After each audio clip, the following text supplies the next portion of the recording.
Kwa hiyo reference yangu kwenye movie ya Forge ni ile movie imenifundisha kitu kimoja ambacho viko vingi, lakini nikiongelea hapa nitaongelea urafiki wa mama yake Isaiah na wale marafiki zake. Yaani mama yake Isaiah na marafiki zake mama Isaiah ambayo walitumika, yani mama Isaiah aliwatumia marafiki zake kueneza habari nzuri za mtoto wake kwamba mwanangu ameokoka sasa hivi anampenda Yesu. Mwanangu amepata kazi sasa hivi. Wale marafiki walitumia muda wao kuomba pamoja na mama Isaiah kwa ajili ya Isaiah.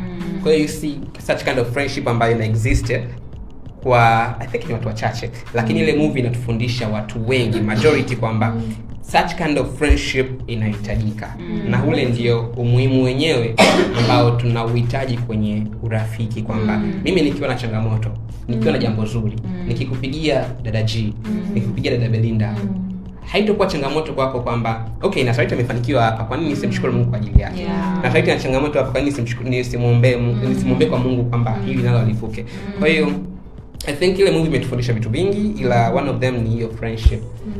Kwa ambao wajiona kali actually. Ila for mimi tutakuonyesha. tutakuhita.